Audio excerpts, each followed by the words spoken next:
You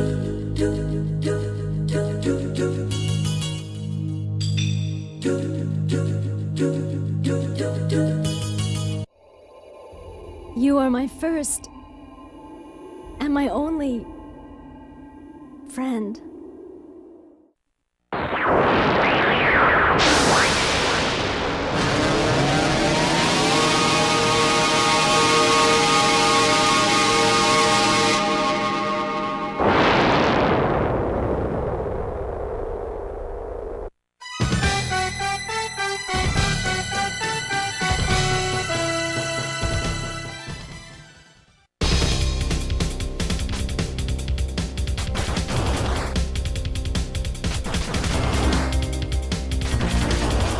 Today we're going to be taking a look at Valis II for the TurboGrafx-CD.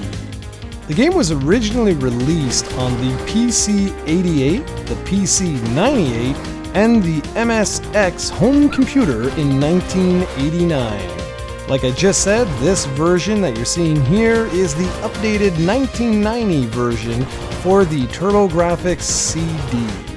There was also a version released for the Sega Genesis or Mega Drive called Sid of Valis, but it featured super deformed characters and, well, the gameplay felt really different, and honestly, I just am not a fan of that game whatsoever. The first thing I want to talk about is the soundtrack, because like most of these CD TurboGrafx games, it's absolutely amazing. It's actually one of my favorites on the system for some reason. Tenpei Sato, the composer, did just an incredible job with the game. The graphics may not be the best, but I really like the use of color and how the sprite of Yuko, the main character, changes with each new cutscene.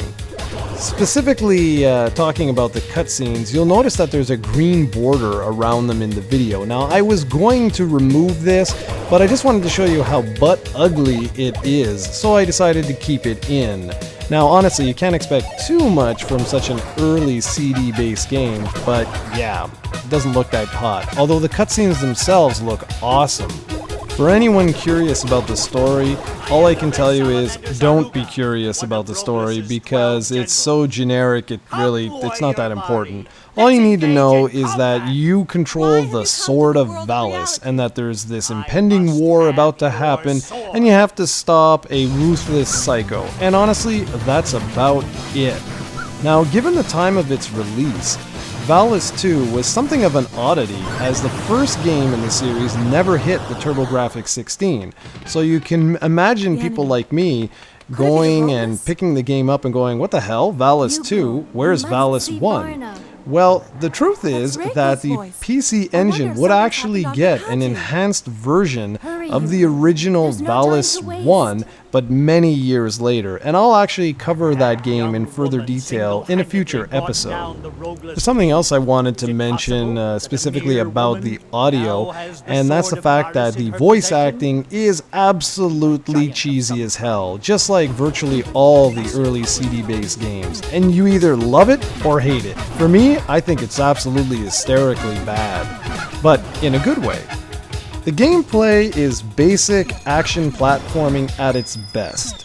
Yuko can move left, right, she can jump, she can fire projectiles, and speaking of her projectiles, she can also shoot. While she's in the air, she can duck down and shoot, but there's no diagonal shooting unless you get a specific power-up that allows you to do so, but you yourself will never aim diagonally to shoot. I hope that makes sense. One of the biggest problems, though, with the gameplay is that Yuko walks way too fast. She's always running into enemies. So the only way to actually survive in the game is to walk a couple of steps, stop, shoot, walk a little bit more, stop, shoot, and go like that. The manual in the CD case actually specifically tells you to play like that, and that's never really a good thing. Yuko also has access to different types of weapon projectiles, each slightly different than the last.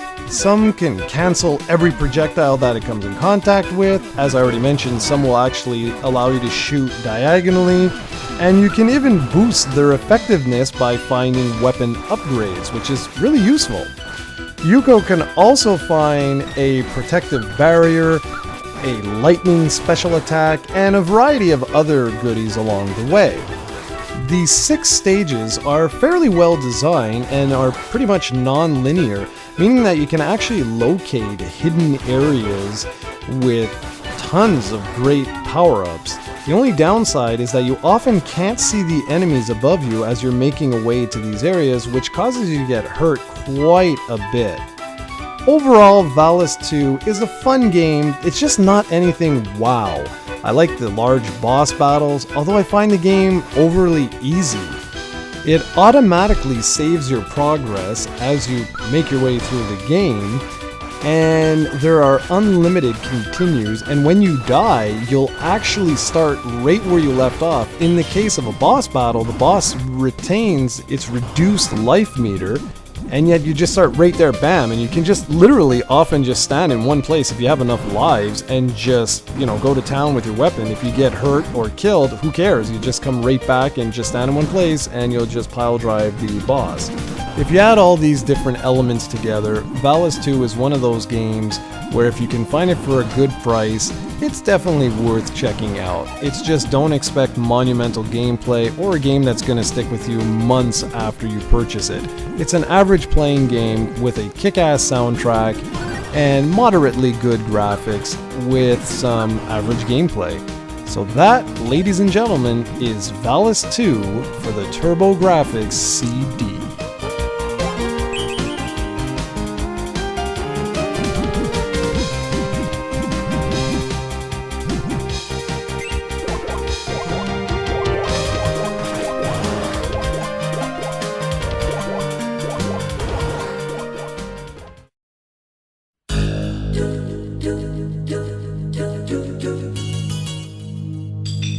do